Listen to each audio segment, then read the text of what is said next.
Antes de começar, já aproveita para se inscrever aqui no canal, curtir esse vídeo, porque isso me ajuda demais a trazer cada vez mais conteúdos aqui para vocês sobre relatos, mistérios, terror e até crimes, que eu costumo contar casos criminais aqui. Então, não deixa de curtir e se inscrever no meu canal. Obrigada de verdade a todo mundo que já é inscrito e aos novos que chegaram, sejam muito bem-vindos. Se você gosta desse tipo de conteúdo, me segue também nas redes sociais. Os links estão aqui na descrição. Lá eu posto os relatos mais curtos, casos misteriosos também, diferente dos que eu posto aqui no YouTube. E se você tiver algum relato sobrenatural ou quer que eu conte alguma creepypasta aqui no YouTube, o meu e-mail está na descrição desse vídeo, então você pode mandar para lá, que quem sabe o seu relato ou a sua creepypasta não aparece aqui para vocês. As histórias de hoje são gradativas, elas começam mais leve e vão ficando mais pesadas pro final, então assista até o final desse vídeo que vocês não irão se arrepender. Agora apaga as luzes, coloca o seu fone e sem mais delongas vamos para as creepypastas.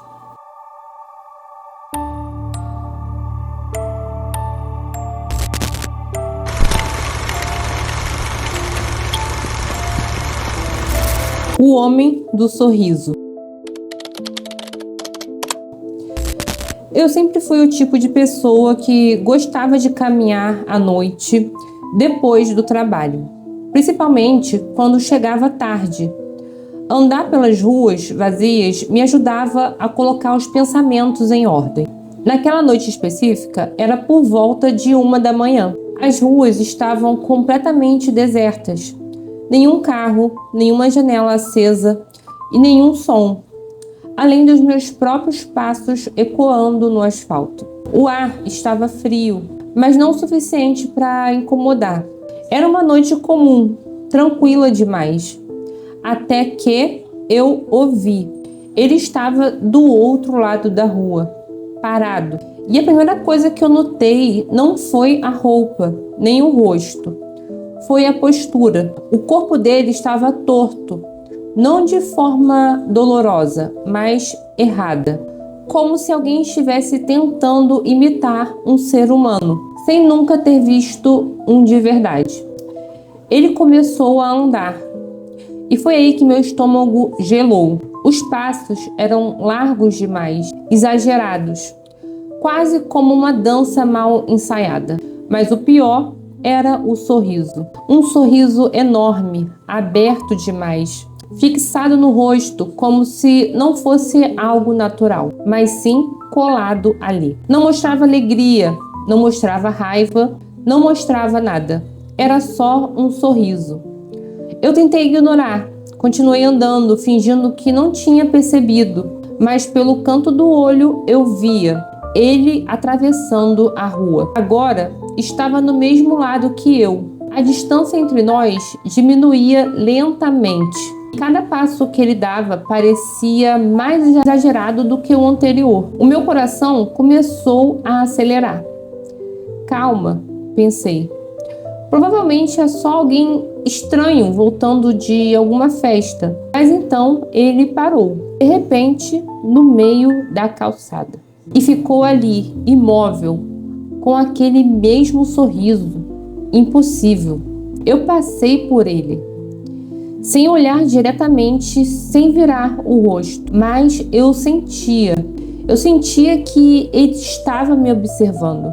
Quando eu cheguei alguns metros à frente, criei coragem e olhei para trás. Ele ainda estava parado, na mesma posição, sorrindo. E foi nesse momento que ele levantou a mão e acenou. Um aceno lento, deliberado, como se estivesse me chamando. Meu corpo inteiro travou. Algo dentro de mim gritava que aquilo ali não era normal, que aquilo não era uma pessoa comum. Então, eu fiz a única coisa que consegui pensar. Eu corri. Corri sem olhar para trás, sem pensar e sem respirar direito. Os passos ecoavam alto demais. O meu coração parecia querer sair pela boca. E depois de alguns segundos, eu parei, me virei. A rua estava vazia, nenhum sinal dele. Respirei aliviado. Ri de nervoso. Talvez eu estivesse exagerando. Talvez tudo não passasse de uma paranoia. Eu continuei andando, mais rápido agora. Faltavam apenas 2 quadras para chegar em casa. Foi quando senti algo, uma presença. Lentamente olhei para o lado e ele estava ali, caminhando ao meu lado, tão perto que eu podia sentir o cheiro dele. E não era um cheiro forte, era assim um cheiro inexistente, como se ele nem tivesse odor. Eu congelei. Ele se inclinou levemente em minha direção e falou. A voz era baixa e suave demais. Você não corre muito bem. Meu corpo reagiu antes da minha mente. Eu corri de novo. E dessa vez sem parar, sem olhar para trás, sem diminuir o ritmo. Quando finalmente cheguei em casa, tranquei a porta. Fechei as janelas, apaguei as luzes e fiquei horas acordado naquela noite, tentando convencer a mim mesmo de que aquilo não tinha sido real. No dia seguinte, voltei para casa mais cedo. Evitei sair à noite por semanas, até que, certo dia, voltando do trabalho, encontrei algo preso na porta do meu apartamento. Um pedaço de papel, amarelado, dobrado ao meio. Dentro havia apenas um desenho, um boneco de palitos, com um sorriso grande demais para o rosto. E embaixo escrito com letras tortas: ainda estou sorrindo. O experimento russo do sono.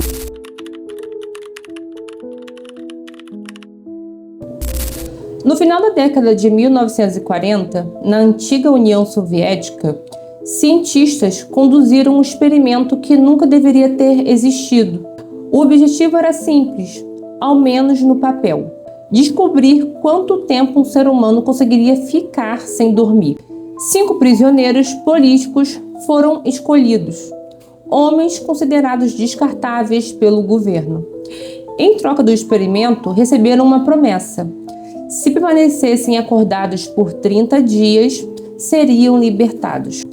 Eles foram colocados em uma câmara hermeticamente selada, sem câmeras e sem microfones. A observação seria feita apenas através de pequenas janelas de vidro reforçado. E dentro da sala havia livros, água, comida e um gás experimental liberado lentamente no ambiente. Um gás criado especificamente para impedir o sono. Nos primeiros dias, tudo parecia normal. Os homens conversavam, riam, contavam histórias para passar o tempo e os cientistas anotavam tudo. Após o 4º dia, as conversas começaram a perder o sentido. As risadas surgiam do nada, longas demais, forçadas demais. No 5º dia, os primeiros gritos de desesperos, de raiva, de algo que não podia ser explicado. Um dos homens começou a gritar sem parar, horas seguidas, até que sua voz simplesmente acabou. Ele continuou gritando, mesmo sem som. Os outros nem sequer reagiram. No 6º dia, ninguém mais conversava. Eles apenas olhavam para as paredes, ou para o chão, ou para o nada. No 8º dia, os cientistas perceberam algo estranho. Os homens não reclamavam mais. Não pediam para sair, não demonstravam medo. Era como se algo dentro deles estivesse desligado. No 10º dia, um dos prisioneiros falou pela primeira vez em dias, e a voz era uma voz calma. Nós não queremos mais ser libertados.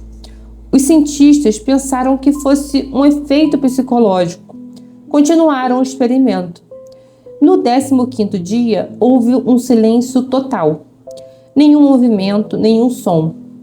Temendo que todos estivessem mortos, os cientistas falaram pelo interfone. Se ainda houver alguém vivo, identifique-se. Após alguns segundos, uma resposta veio. Não queremos mais ser chamados de vivos. O pânico tomou conta da equipe. Decidiram encerrar o experimento no 20º dia. Mas havia um problema. O cheiro foi a primeira coisa, um odor tão forte que 2 cientistas vomitaram imediatamente. O que restava dos prisioneiros não parecia humano. Um deles estava morto, e não de fome, não de sede. Parecia que seu próprio corpo havia simplesmente desistido. Os outros 4 estavam vivos, mas mutilados. Carne arrancada, barriga aberta, ossos visíveis. Eles haviam se comido, não por fome, mas por algo muito pior. Os cientistas tentaram ajudá-los, levá-los ao hospital. Os homens começaram a implorar: não nos deixe dormir. Um deles morreu durante a cirurgia, no exato momento em que perdeu a consciência. Outro morreu gritando assim que fechou os olhos. Restava apenas um, sem pele suficiente para ser suturada, sem força para se mover. Um médico tremendo perguntou: o que você é agora? O homem abriu os olhos lentamente e respondeu: eu sou o que sobra quando o sono vai embora. Minutos depois, ele morreu, sorrindo. 1999. Quando eu era criança, não tínhamos muitos canais de televisão. Morávamos em uma cidade pequena, daquelas onde o sinal falhava, e a maioria das pessoas assistia apenas aos canais locais. E foi em 1999 que eu me lembro de um programa que ninguém mais parece lembrar. Ele passava sempre muito cedo ou muito tarde. Nunca consegui ter certeza. O programa não tinha nome, não havia vinheta e não havia créditos, apenas começava. Era apresentado por um homem usando uma fantasia estranha, algo entre palhaço e um boneco humano. O rosto era imóvel, os olhos vazios demais. Ele falava devagar, como se estivesse lendo algo que não entendia completamente. Bonecos mal feitos, costuras aparentes, olhos tortos, e eles não se moviam direito. Às vezes, ficavam apenas olhando para a câmera. O programa dizia ser educativo, ensinava boas maneiras, como se comportar, como ser uma boa criança, mas as lições eram erradas. Uma vez, o apresentador perguntou: o que devemos fazer quando nossos pais não nos escutam? O boneco ao lado respondeu: nós obedecemos mesmo assim. O homem sorriu. O sorriso não combinava com o rosto. Em outros episódios, ele ensinava sobre castigos. Dizia que crianças mais precisavam aprender, e aprender doía. Enquanto falava, o boneco era puxado para fora do cenário. Ouviam-se sons estranhos, batidas, algo sendo assim arrastado. A câmera nunca cortava. O boneco voltava, todo danificado. Faltavam pedaços. Quando contei isso para meus pais, eles riram. Disseram que eu estava inventando, que isso não existia, mas eu assistia, sempre que podia. Anos depois, já adulto, eu decidi procurar pelo programa. Eu pesquisei em fóruns antigos, arquivos de TV local, relatos de outras pessoas e encontrei apenas um nome repetido em comentários antigos: 1999. Não era o nome do programa, era o ano. Uma pessoa dizia ter trabalhado na emissora e, segundo ela, o estúdio era assim improvisado. Funcionava em um prédio abandonado. O apresentador não era um ator, era um homem recolhido de um abrigo. Não havia roteiro. As crianças ligavam para o programa, ligavam ao vivo e eram instruídas a fazer coisas que não deveriam. O prédio foi fechado depois que uma ligação foi rastreada. Uma criança nunca voltou para casa. Quando a polícia chegou ao estúdio, não havia ninguém, apenas os bonecos e uma fita rodando, sem parar. Até hoje, às vezes acordo no meio da noite com aquela sensação estranha de infância, como se algo tivesse falado comigo. Quando eu era pequeno demais para entender, E o pior, como se ainda estivesse falando. Ted, o espeleólogo.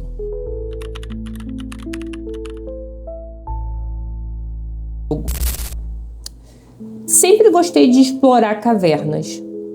A sensação de entrar em um lugar onde a luz nunca tocou, onde o ar é antigo, fecha atrás de você.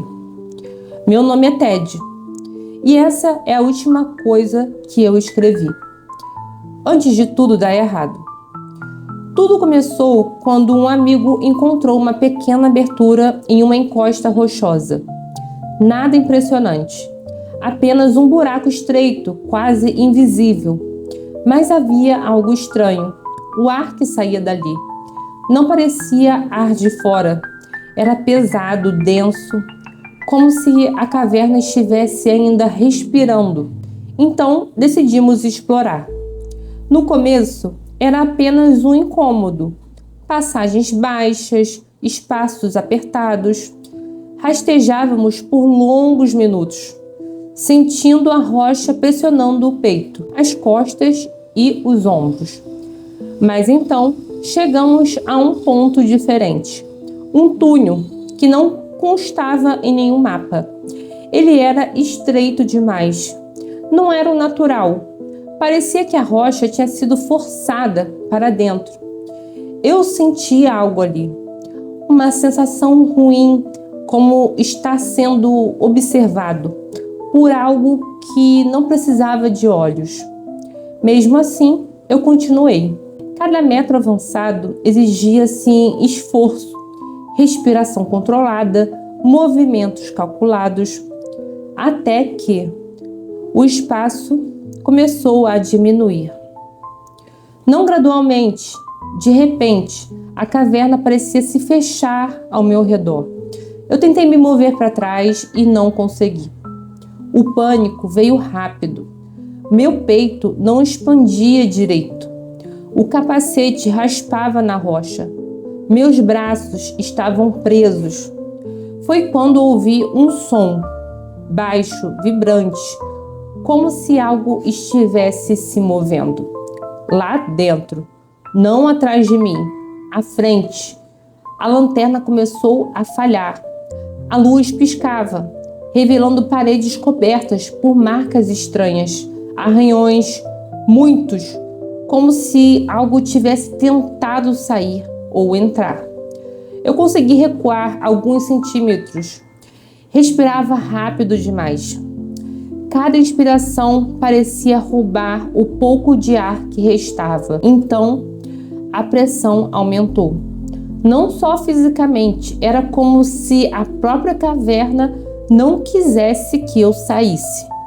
Ou talvez quisesse que eu entrasse mais. Não sei quanto tempo eu fiquei preso ali. Minutos? Horas? Em certo momento, parei de lutar. E foi aí que eu percebi algo ainda pior. O silêncio. Não havia goteiras, não havia vento e nenhum eco. A caverna estava quieta, como se estivesse esperando. Minha lanterna apagou de vez. E no escuro, eu senti. Algo encostou em mim. Não foi um toque, foi pressão. Como se a rocha tivesse cedido. Como se houvesse espaço onde não deveria existir. E dentro desse espaço, algo respirava. Lentamente, calmo, como se tivesse todo o tempo do mundo. Eu não gritei, não chorei. Apenas fiquei ali, entendendo, tarde demais, que algumas coisas não estão escondidas. Elas estão seladas. E quando são encontradas, nunca é por acaso.